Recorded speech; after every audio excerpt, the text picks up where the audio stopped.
All right, guys, welcome back. So let's continue where we left off from not too long ago. So I just recorded.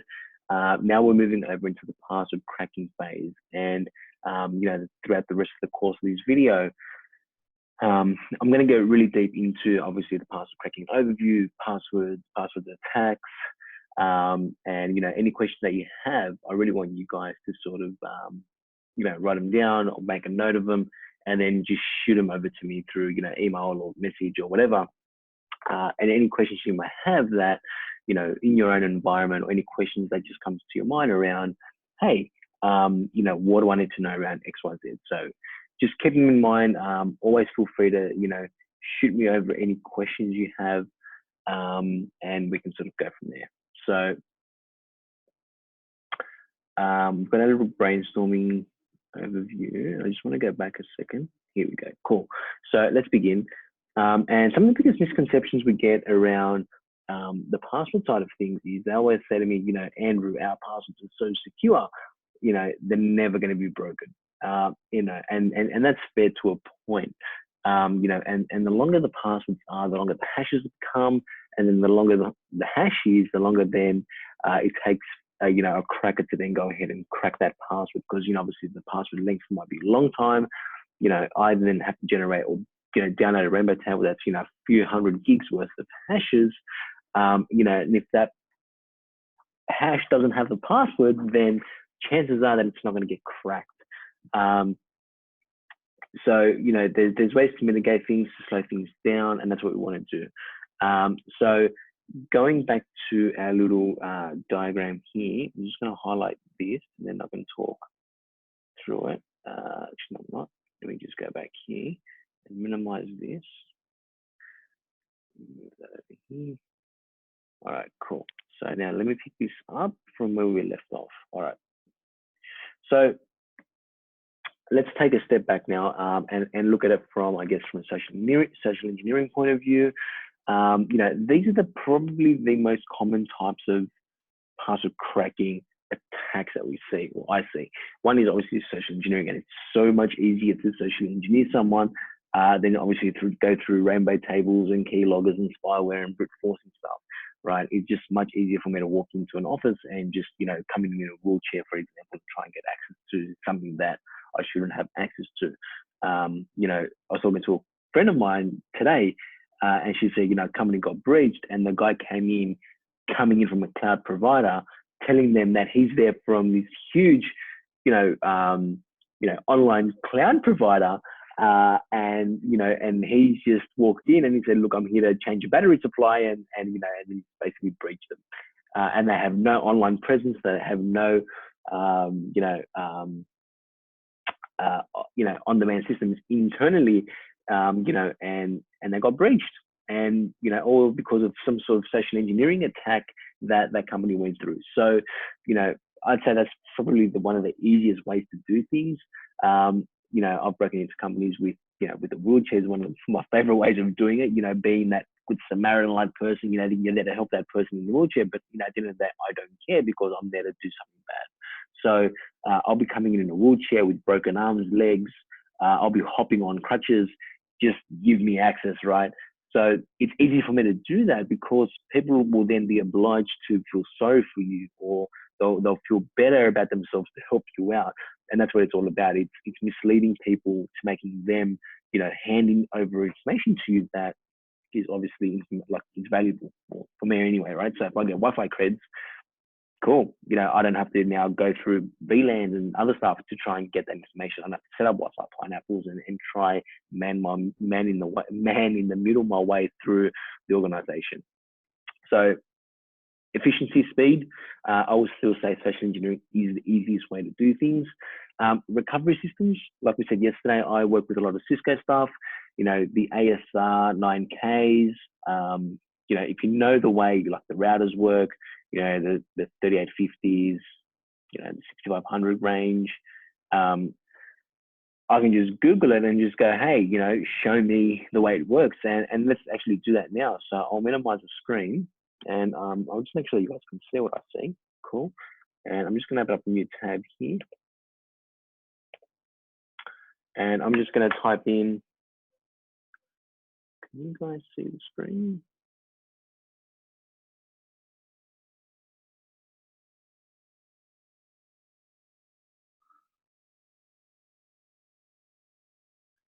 All right, let me move it over around. You share screen. There we go. All right. Cool. So, and I'm just going to Google and I'm just going to type in, once this wakes up, Cisco ASR 9000 password recovery. So once I know how this actually works, it'll tell me from the community, from Cisco itself, saying, hey, to, you know, if an administrator leaves, how does the other administrator recover the password from the device? And here's how to actually do it. You break the boot sequence, you go into the sequence, you go into Roman mode, and you basically reconfigure the device. So if I've got physical access to that, you know, that router, chances are I'm going to go ahead and do a password recovery of that, right? Like it's that simple. Another tool that I was talking about yesterday was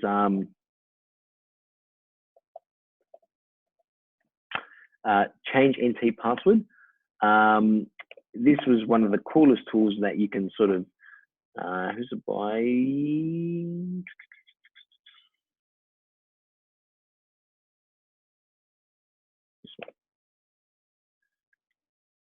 Yep. So it's basically a Windows recovery system that I can boot into a live CD or live USB, I should say. And then I can just load that into a Windows operating system, have it boot from my USB, and then I basically bypass the Windows authentication logon screen. I'll also be doing a demo around this to showcase how it actually does, like how it actually works. So I'll give you guys the updated link for that. But just do your own research on this. It is one of the coolest tools back in the day when you're doing things around like the databases of stuff and trying to bypass, you know, the authentication mechanism. Now you've got land turtles and bash bunnies and you know, if you go to hack5.org, where I buy all my pen testing stuff from and red teaming things, these guys are just incredible. I buy all my things from here. And, you know, these are all network devices, things, physical access, Wi-Fi testing units. So, you know, the Wi-Fi pineapples, the bash bunnies, you know, a little computer on here that's got two little clickety ports. So there's 3 ports. The first 2 you can craft to do whatever you want. So, you know, we're going to deviate a little bit here, but that's okay because I just want to give you guys so much information. So if I just go bash bunny payloads, and if I go to the GitHub, yep. So I'm just making sure that you guys can see the screen. So that's why I'm always constantly doing these ones. So, you know, here's the bash bunny. And, you know, if I look at all the payloads you can do, these are all the pre-configured payloads that you can have. So it's got 2 switches. 2 switches means I can just have multiple switches within that. So I can do things like this. So any one of these type of things, which I can do instant response like switch, I can do a phishing switch, I can do a general switch, and you can go into like fun things as well, like like pranking things, and, you know, bunny flip is a cool one. So bunny flip will say, it's a future, who needs a manual flip of a monitor? So what it does is just rotates the monitor, you know, 360 and that sort of stuff. So back in the day, you used to press Control Alt Shift right, and it used to flip the monitor. You can just create a script, you plug that in, and then, you know, if you have 100 of those USBs, get everyone to plug it in at once. People don't know how to fix it up, and the screens are all tilted on one way, and then you see him doing these ones, or, you know, and it's quite funny. So, yeah, there's a lot of other tools, like just fun things you can do. You know, back in the day, there was the Rick Rolled one. You play Rick Astley's Rick Rolled song on, you know, high volume, and then you couldn't just minimize it. It would just be stuck on the screen singing, you know, you never give me up, you know, and it's just so funny having that on super loud noise on the speakers in the boardroom go off because people are plugging that stuff in. And it's just so funny just sitting back and watching that happen. You know, you've got recon things, you've got port scanning, you've got exfiltration of, you know, information, you know, and the only thing you need to do, these are all that are pre-configured, ready to go sort of a thing. And you literally just go in here and you put that into the switch. So, you know, when you configure the bash bunny to do that, you go into the payload txt file, and the actual payload's in here. So, you know, they've said, you know, here's the title, here's the author who created it. You know, it's a they specify which environment it's for. So in this case, it might be Windows or Mac. And you might need to change or alter a few things as you need fit. But the attack mode will just minimize the storage. Where's it all going to get executed from?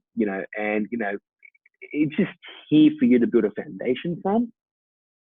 Or you can just go ahead and actually just have these commands ready to go. Like, you don't even need to be technical, really. So I can just go on here now and just get a bash bunny and start playing with it, and then, you can come up against companies that don't know how to mitigate the risks of these things being plugged in.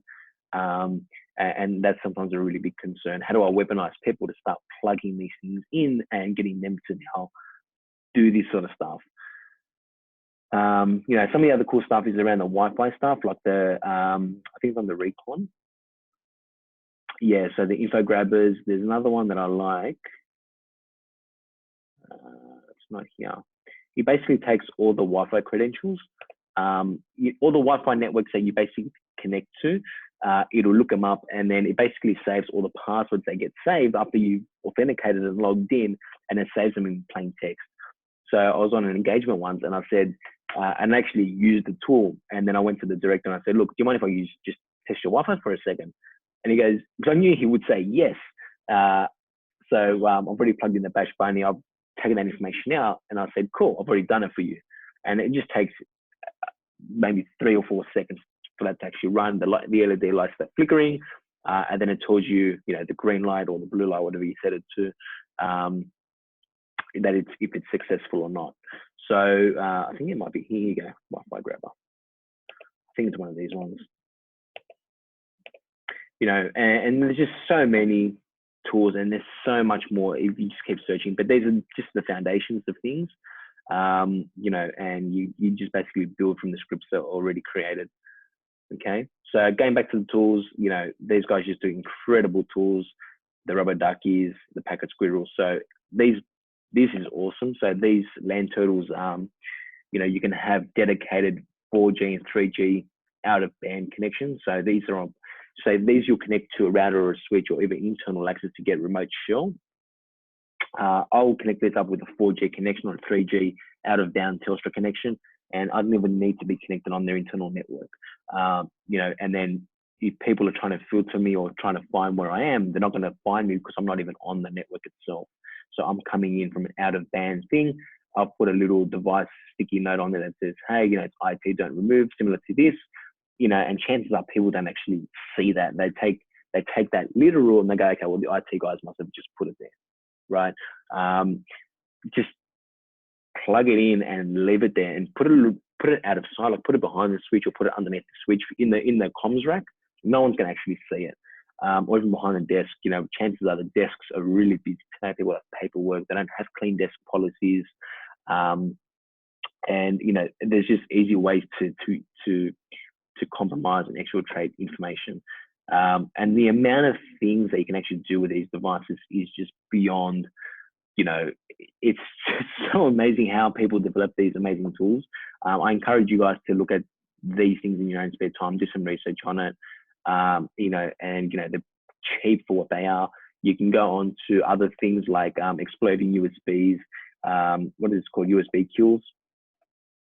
The USB killers are one of my favorite things. I've bought a bunch of these when I was doing sort of attack sims with, some flood companies.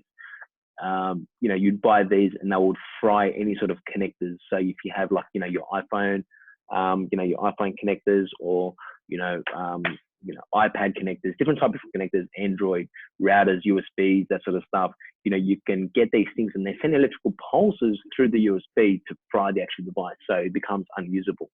So, if you're doing something that's illegal, of course, and, you're working on a router or a switch, you get one of these things in, you put it in, it'll just sort of fry it. They're a little bit expensive. They're about, I think, $70 or so for a kit. But you probably get them online cheaper. Just do your research, have a look at it. It's a really cool device. Give it to someone if you don't like them. They'll plug it in and then they'll come to you and say, hey, my computer shut off. What happened? Maybe I gave you the wrong key, the wrong USB or something. And you just see the response, it's quite funny. So recovery systems is definitely one of those things. If I do know, going back to what we're talking about, the recovery system of a network or device or a switch or whatever it may be, if I know how the device needs to be recovered, I then can go through a password cracking attempt, or I can recover that sort of password. The next step is obviously weak or defaulted passwords. We've seen so many of them. I went to a conference here in Australia, I think, I can't remember how long ago. And for those of you that know, Kali Linux is the pen testing tool that a lot of the pen testers use.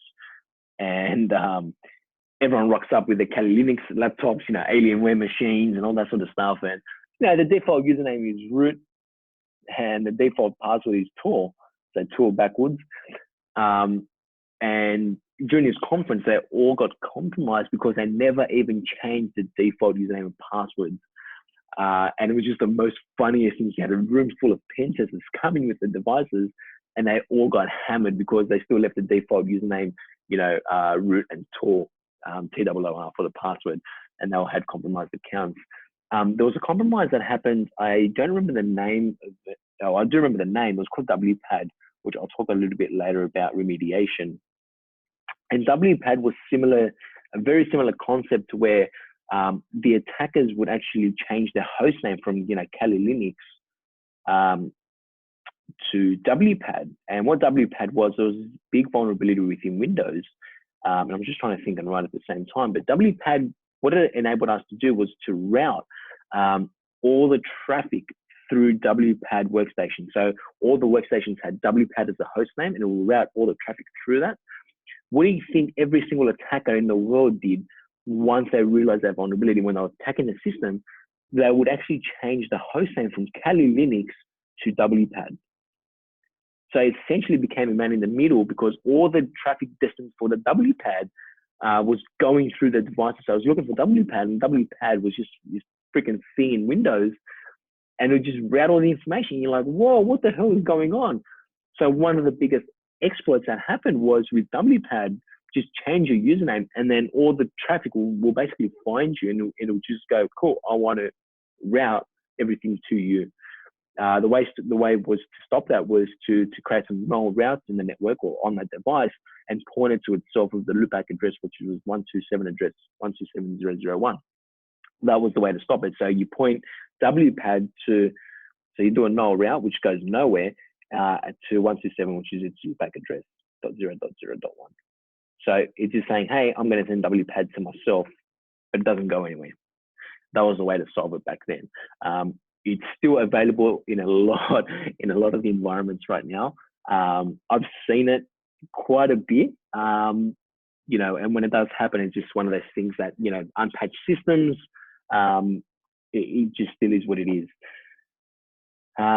Cool. So let me just close and erase some of this stuff. Awesome. Okay. Next thing we've got, obviously we've spoken about dictionary attacks and brute forcing. So with brute forcing, it will use every single possible combination. We'll use alphanumeric, special characters, and it'll use every single possible combination of those combinations to try and actually brute force the username or whatever system I'm trying to attack. So if it's admin, it will try 1, then it will try 2, then it will try 3, then it will try 4, and it will use every single possible combination until it goes, okay, now I've used 1, 1, 1, 2, 1, 3, 1, 4. Okay, I've used every possible. Okay, 1, 1, 1, 1, 1, 2, 1, 1, 3, and so it'll go through multiple millions and millions and millions of possible combinations to try and actually brute force that attack. Whether a dictionary attack will have a laundry list of passwords, and we'll say, okay, based on administrator. Can you guys see that? Cool. So if I just type in administrator, I'm going to try and do a dictionary attack with administrator as a username, and I will try the password, and then I'll try Amy, and then I'll try Bob, and then I'll try love, and then I'll try dog, and then I'll try Jim, and then I'll try all these passwords in a top-down like fashion.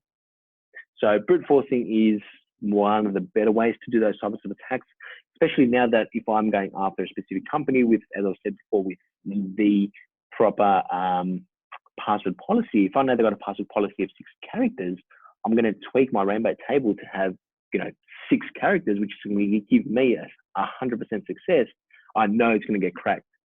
But if I don't know what the policy is, if I'm going to generate a rainbow table from 1 to 20 characters, I've got a lower probability now of me trying to even getting close to 100% success. It might even be like 20%, because there's just so many combinations that happen. I don't know what the actual attempt is going to look like. So our focus as an attacker is to get really granular on very specific on the attack method and the vulnerability that we're going to exploit. A 6 character password policy is much better than between 1 and 120, or 1 and 20 in this case. Okay, so that's that. Let me clear that. Cool. All right. So then we've got obviously Trojans, we've got spyware, keyloggers. We'll talk about them a little bit later today, but with keyloggers, tracing all the keylogs that happen on the network on that specific device. Even if I'm going to like encrypted web pages like PayPal, and it's SSL, or if it's HTTPS enabled, I can still see the keylogs. So I can just enable keylogging, and then I can dump the keylogs to another server or whatever I can do. And I basically want to create multiple entries again into that network using these sort of methods.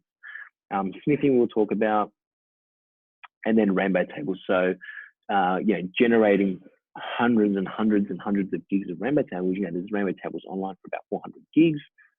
And these are one-way functions, so they can't be reversed. They're basically just one-way hashes that, hey, password 1 really comes out to, equals one-way function. When that gets spit out into Windows, it's basically written as, 1B 29AX 35228, and it's this hash of value. It's basically a string of value that says password 1 is that hash. So now when I've already have that pre-computed ahead of time, makes my attempting to crack that password or trying to crack whatever I'm trying to crack much easier now. Now that I've got that hash of that NTLM hash, which is the Windows hash, I don't need to do anything else, right? I've got the hash, and then I can just take, the 400 gigs of hashes that we've got and just go, okay, just run it against the table and see how quick you can do it. And sometimes it takes a few seconds to do. On the example that we're doing now, it's going to take, I've set a limit of 3 on my password policy. So my password is going to be something like ABC, something really easy to in this demonstration. But if I did something, with 10 with a 10 character password policy, that's going to take a little bit longer. So it's going to go through all the pre-computing hashing. It's going to go through and generate everything. It's going to take a bit of time. So that's that. Essentially, that's the sort of the overview of where we're sort of going with all this sort of stuff. All right, so let's move on. So let me close that off. Let me close that. All right, cool. And let's move on. So we've had that yesterday. Let's jump into our man in the middle attack and sort of pick up where we left off yesterday. So we're right here right now, where we've got our little lab, and I'm still presenting from this machine. So I'm going to connect to my home machine right now, and over there I've got this little guy, so my Win8 machine, my Windows server, and my Kali box. And what I'm going to do is, like I said before, we'll download Kane Enable, we'll enable Kane Enable, we'll sniff the traffic, we'll enable Telnet to run.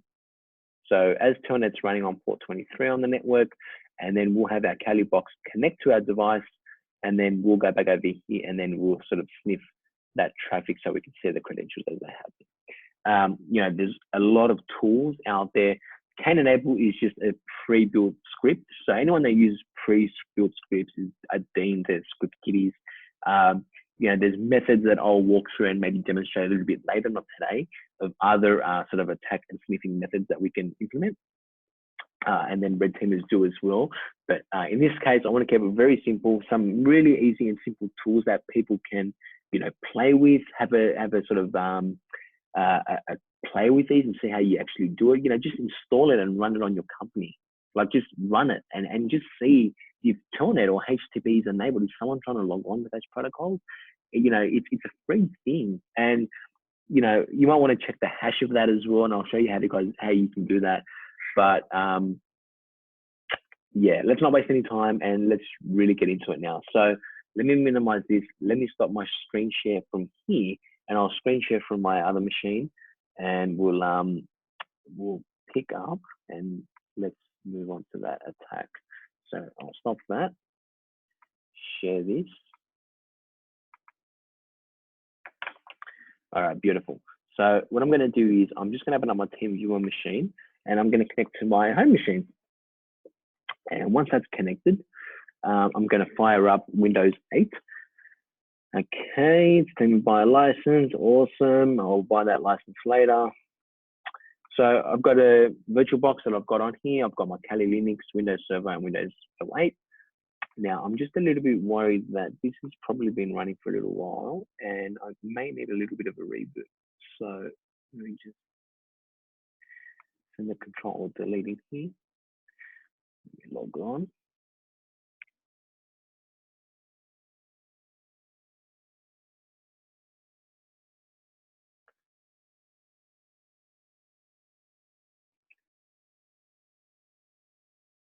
Oh, I've got the wrong version on there. That's okay.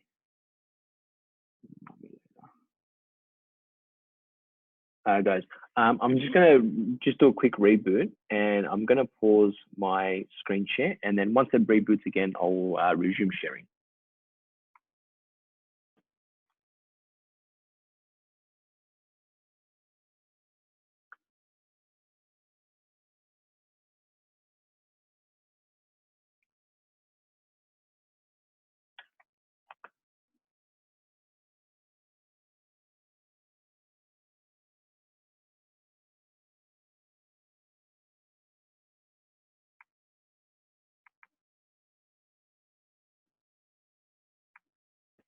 All right, guys, we're back.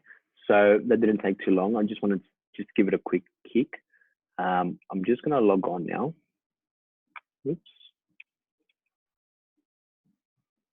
2, 3. All right, cool. So we're online.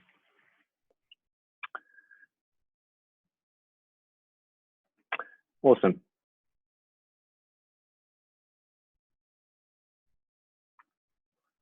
Go away. All right, cool. So in order for me to download Can Enable, there's a couple of things. So let me see if I can make this a little bit bigger.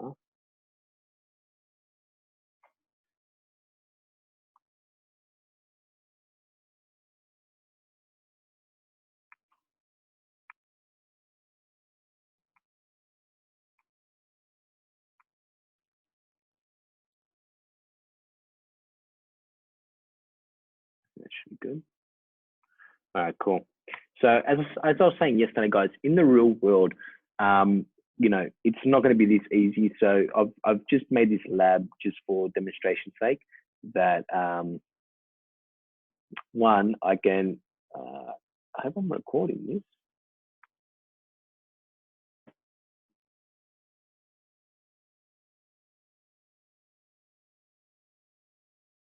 Cool. All right. So in the real world, you're gonna come up against defenders on the other side. So you're gonna have your Windows Firewall, you're gonna have Windows Defender, and we want to sort of disable those things in the meantime. So when I'm running these sort of tools, the first thing that I want to do if I've got access to a system is to obviously disable Defender or disable any sort of antivirus that's in place, because if those devices and those things are there, it's going to block me from what I need to do. So I'm just going to go ahead and disable Defender manually now. I've got scripts that I can share with you guys that, you know, if you're running and doing attacks, I can send those payloads and scripts to you, which will disable Defender through PowerShell. You just copy and paste it into the command line, and okay, cool. So it's already turned off. Paste those scripts into the command line, and it'll just go ahead and, you know, disable Defender literally in just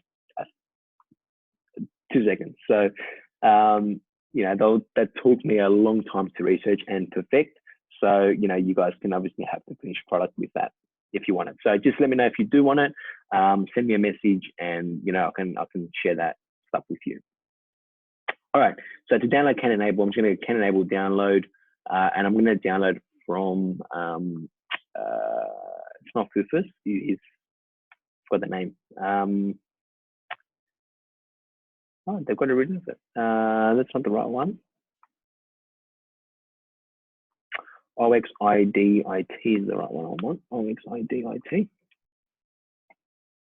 Wow, okay, so it's not there. So it looks like I've downloaded it from QP Download. So you guys can just go ahead and download it and install it from there. It will tell you that you need PCAP to run, and that's okay. So I've already downloaded, I don't need it. Just make sure it's compatible with the same version of Windows. It may just take a few bits and bobs to tweak it, but you don't need to do anything too rational or too dramatic, I should say. If you just do a WinPCAP download,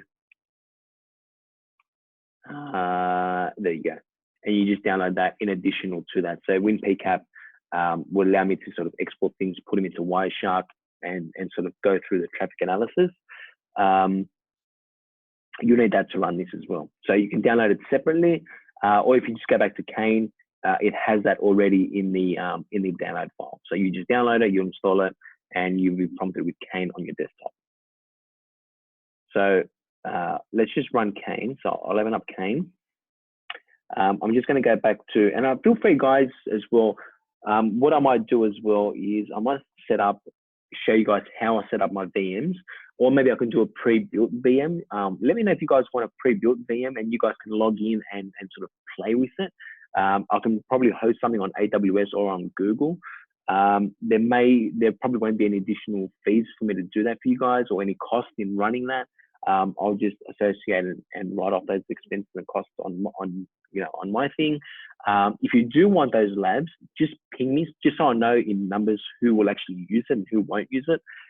If you guys do want a little lab build up, I can go ahead and actually build to give you guys access to start, actually playing with these things if you like. In the real world, not the real world, I should say, but in the real practical sense of a warfare workshop that I'll run, everyone will have access to their own dedicated machine. So this is a little bit different the way I'm running it. We're a little bit time sensitive and time cautious, as well as the resource limitation that we have in this sort of workshop. So this is just an overview of the workshop sort of stuff that I'll run. It's not anything, overly in-depth, technical, bad stuff going on. It's just, hey, common questions that I get. This is how I do things, or this is one of the ways of doing things, and I'd like to share that with you. So if you guys want to know more around the warfare side of things, where I do boardroom and executive leadership training stuff, that's more of the enhanced things. I've got more resources out of that, but not for this workshop. So if you guys want that lab built, just shoot me a message. I'm more than happy to set it up, go ahead and tweak it and modify it, and give you guys the credit to log in and play with things, just so I know in case of numbers as well. Okay, so if you do want it, just reach out and let me know. All right, so we've got that up. That's running. So Oracle's running here. So I've got my server that's got up. That should be online. And I'll also I'll log on to Kali Linux as well. So let that start up. And look what my username was. Did you guys see that? It was root, but I've changed the password. All right, cool. So let me log on. Awesome. So that should power up as well. So I'm just going to, when this loads up, I just want to see what the IP addresses are. This is my dedicated home lab. I've got a bunch of switches and routers and stuff at home, just for training and purposes and demonstrating things. But I just want this thing to sort of start, just so I can get an IP address and know where I am.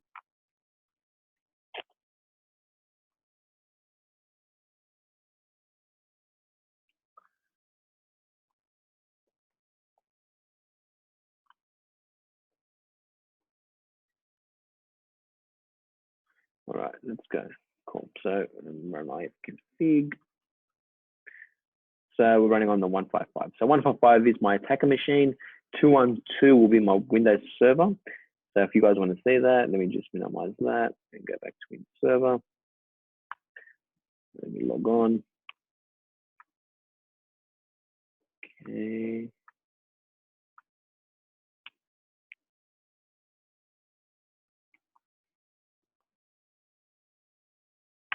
Get rid of that.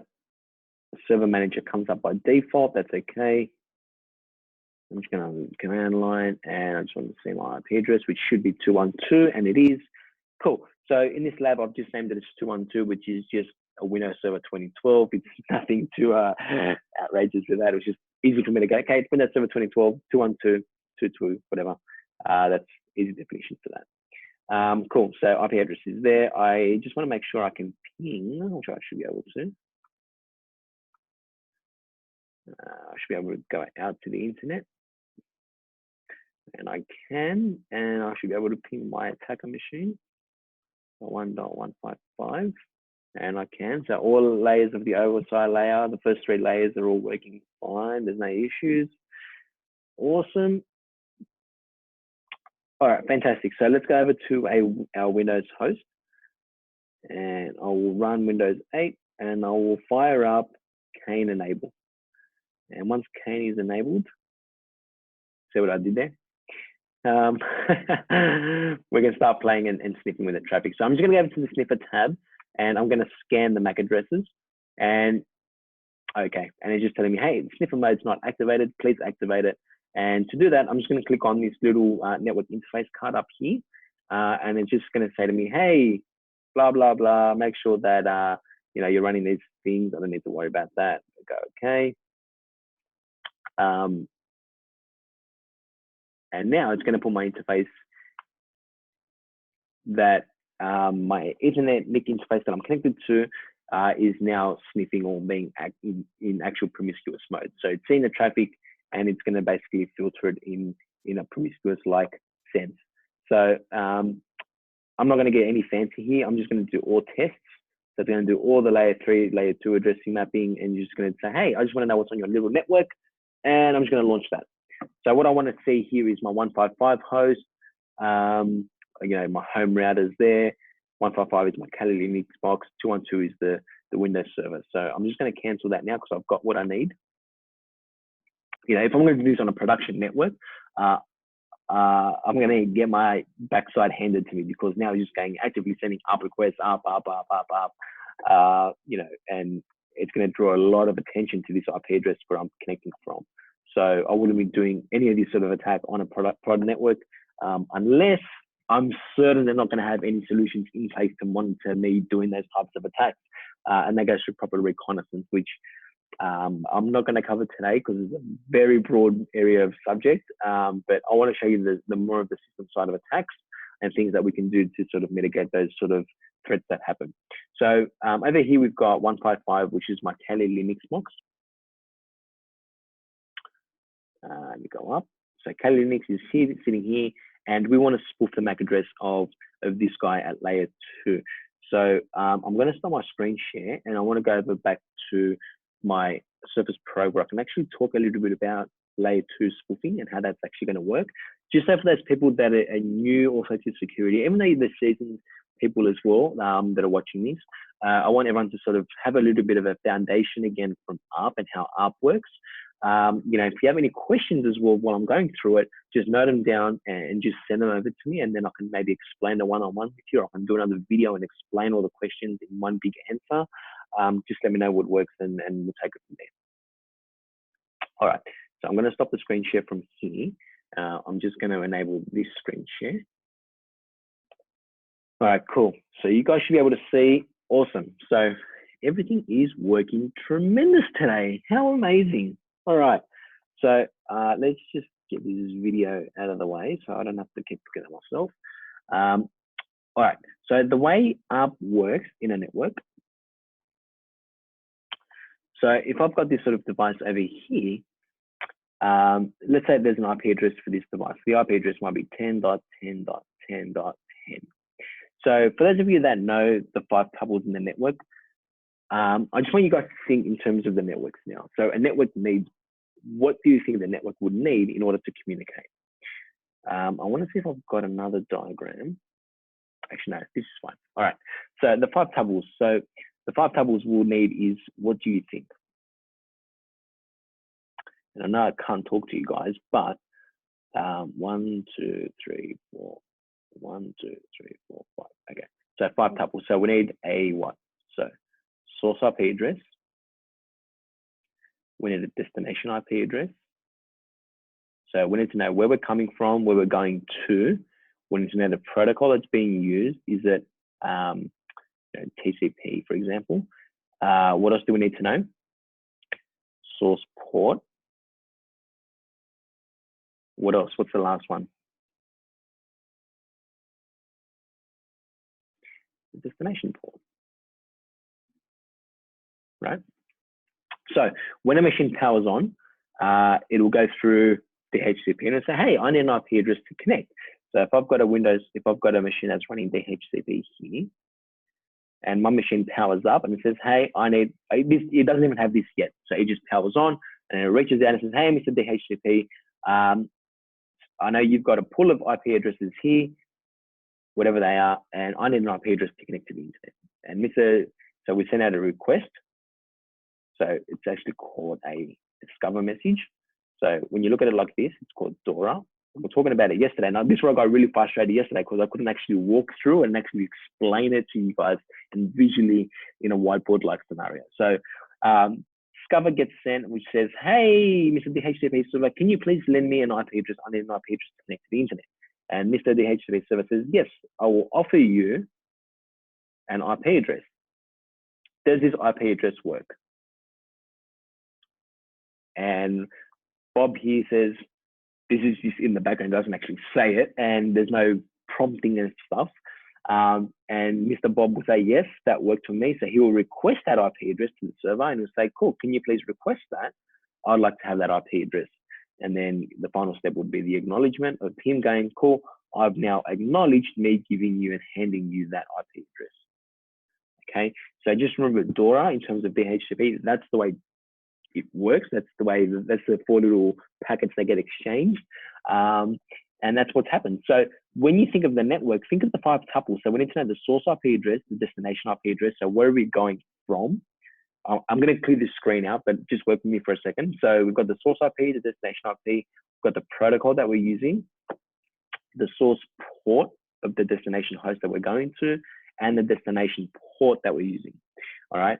So let's just wipe this off and erase it. So if I'm over here on the internal network, let's say this is the internal and Bob's sitting on the 10.10.10 network. So he's sitting on there on the /24. And on the /24 is how many usable hosts? And I hear you say, Andrew, on a /24 network, we have 256 hosts, minus the network, minus the broadcast address. There should be 254 hosts that are assignable and usable on the network. And I'll say, you're an absolute champion. That is correct. Good work. So there's 254 hosts on that network. And I'll say, cool. When this machine now boots up, and let's say we want to go over to youtube.com.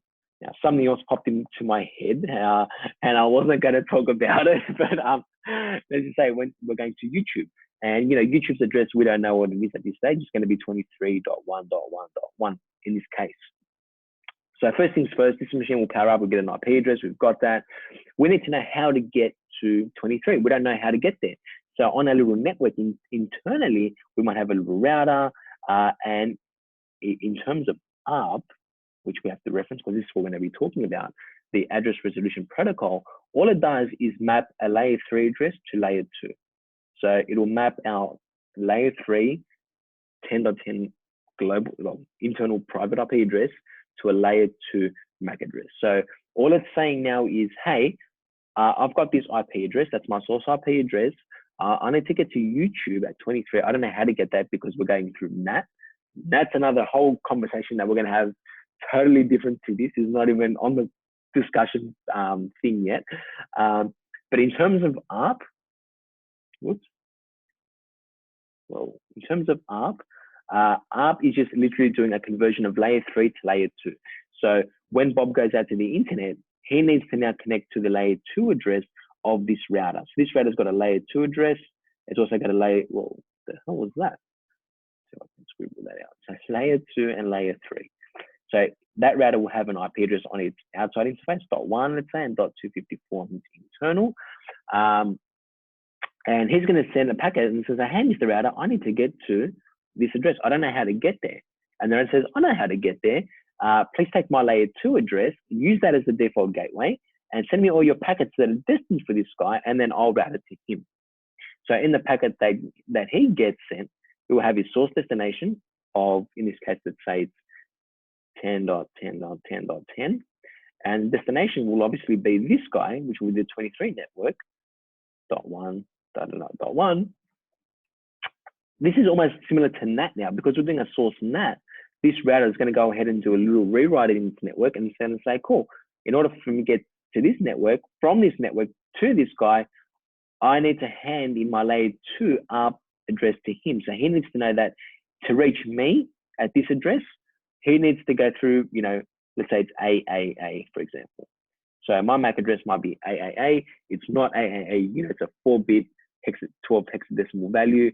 I'm just using the numbers just to make it really simple. And that's what it's going to do. So then it will hand its IP address. I know what the router's IP address, so let's say it's going to be on the same 1010 network, .254, and with a MAC address of AAAA. So what's actually going to happen now is this router is then going to send that information over to our host, and he's now going to say, cool, I've got the 1010 network. To get to him, I need to send all my information to the layer 2 address of 1111. And then he put that in his little table, and he'll say, cool, to get to the 1010, to get to my default router at 1010.10.254, I have to use the .1. AAA. That's ARP. So it's basically translating this to that. And every single device on the network will use ARP. It has to use ARP. Now, there's ways to protect ourselves with ARP, and I will go through that in our defense strategy stuff a little bit later. That's ARP in a nutshell. There's a whole lot of other stuff that we can talk about. I'm not going to cover it. ARP, just think layer 3 to layer 2. That's all it is. That's a layer 3 to layer 2 mapping. So what we're going to do now is we want to spoof, and we want to basically take over layer 2. So what we're going to do is with our Kali Linux box sitting here at .155, and we've got our Windows Server here at 212. What I actually want to do now is I want to spoof those guys with my credentials. So I want to say, hey, Mr. Whoever I'm trying to submit, well, whatever the case may be. So if he's AAAA, he's BBBB. I'm just going on a tangent here, guys, so just work with me. I want to poison that route. I want to poison that layer 2 to layer 3, or the layer 3 to layer 2 mapping, and say, hey, whatever you know as your ARP response is wrong. Send me the traffic, right?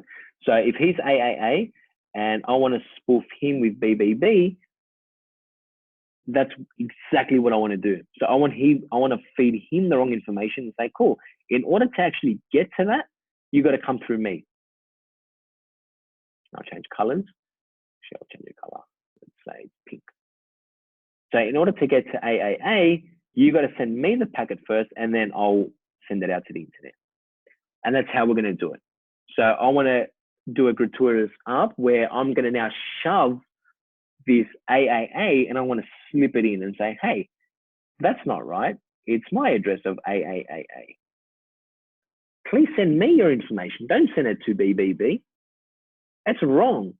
So a gratuitous ARP is exactly that. That's the packet that actually gets forcibly sent. It says it's an ARP request that's basically forced and shoved into the face of ARP and says, no, use this one instead. This is the proper one that you should be using. So if you look up gratuitous ARP, it will give you a full explanation of it. That's essentially what it is. And that's what we're doing now. So we want to play with the layer 2 mapping of that physical device. So that MAC address, we want to own it, right? So we want to route all that layer 2 traffic, the frames of that layer 2 attack, okay? So I'm going to close that off. And now I will stop sharing on here, and I'm going to go back over to my machine so we can finish our demo. All right, so we should be back online. Cool. So we've got our layer 2 stuff. So there's our MAC address, those 2 devices, the 212 and the 155 device. Awesome. So what I'm going to do now is I'm going to go over to, bring this down a little bit, to the APR routing.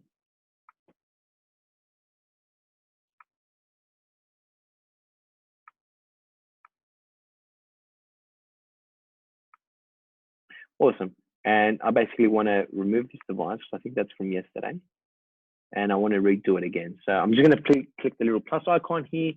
Once I click that, I want to say, cool. In order to spoof it, I want you, my attacker machine at 155, please send my MAC address to 212 and spoof him with my MAC address. So any traffic that's destined for 212, it's going to get routed to 155, and 155 will then go ahead and inspect that information. And that's what we want to do.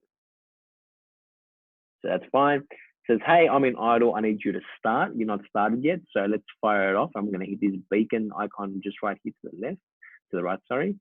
And now it's going to go ahead and actually poison that. So it's now going to poison 212 with information of this MAC address instead of that MAC address.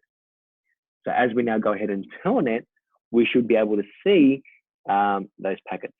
So let me go over to my Kali box. Let me log in. Password. And I haven't changed my password since yesterday, so you guys probably have tried to log on to my systems with my password. Before I even do that, I just want to see that telnet will should work. 168.1.212. And we are looking good. Cool. So it's now saying, hey, please log in. And I say, yes, I do want to log in. Spell administrator wrong.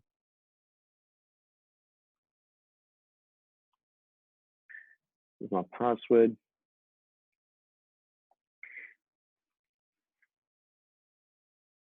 Awesome, and we're in.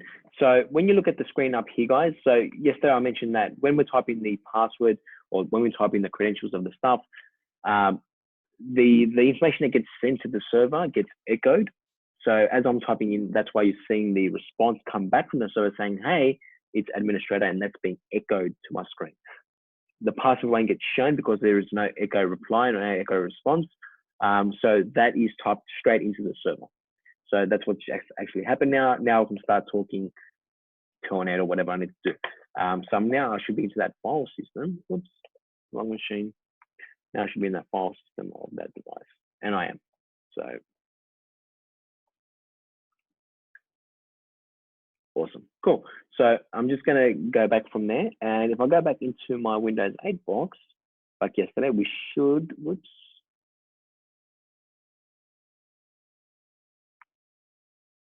We should be able to see that password.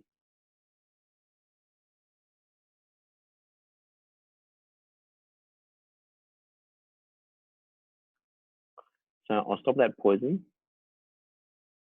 Let me go over to passwords.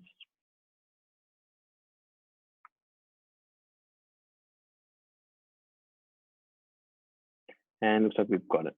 So that's fine. Cool. So once I've got that password, let's fire it up and let's view it. And then it starts keylogging everything I'm doing. So whatever I've done in that session, you'll now see and have access to that as well. And that's what the cool thing is. You know, I don't need to be super proficient in what I'm doing. I can just run Kane or run this tool, and it's just going to sit there and keylog whatever I needed to keylog. So there's my administrator. Oh, that does not look right. Let's go back and redo that, guys, because that looks weird. Don't know what's happened there.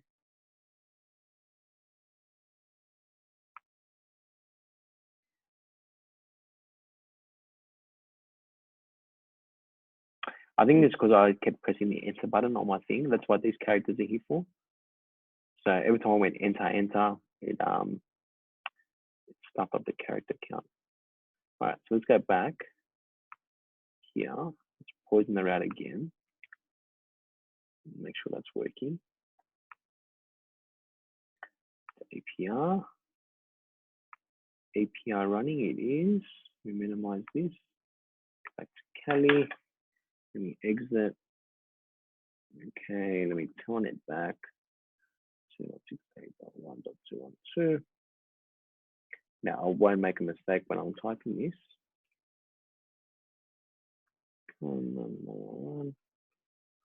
Cool. Let's go back to my machine.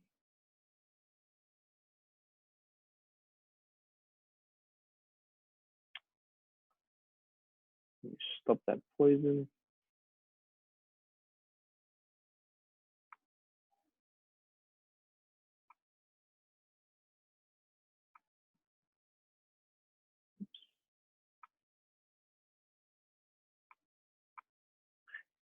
See the VoIP traffic as well. When you put this onto a proper network, and if that company has voice over IP or SIP traffic, you'll see all these things light up as well. And this is just awesome. You can listen to phone calls, you can record stuff. It is freaking phenomenal. If you want to spook someone out, listen to the conversation, then go have a conversation with them about that. They'll get freaked out. Okay, so have you? Whoa, what the hell?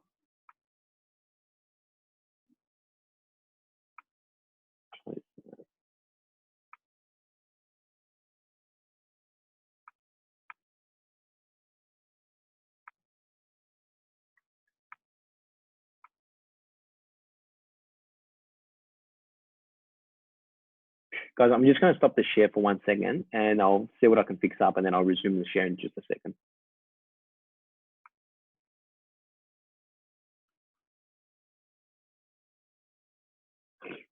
All right, so cool.